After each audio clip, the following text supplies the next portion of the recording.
The way the doctor broke the news to me was that there was a huge mass in his head, and his words were actually, "Your life is never going to be the same again."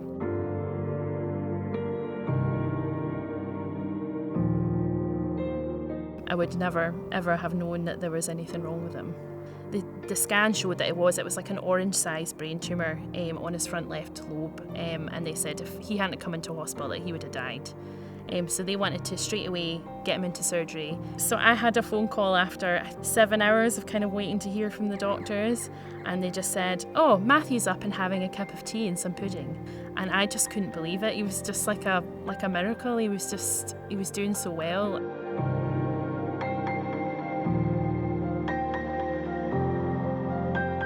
They'd found kind of 2 small bits of growth in different parts of Matthew's brain, and then said, "But we can't do anything about it because of COVID." So he had given us kind of 2 different options for surgery. One of them was remove all of the tumour and risk losing Matthew's speech totally, or removing some of the tumour, but then ultimately taking time off of Matthew's life.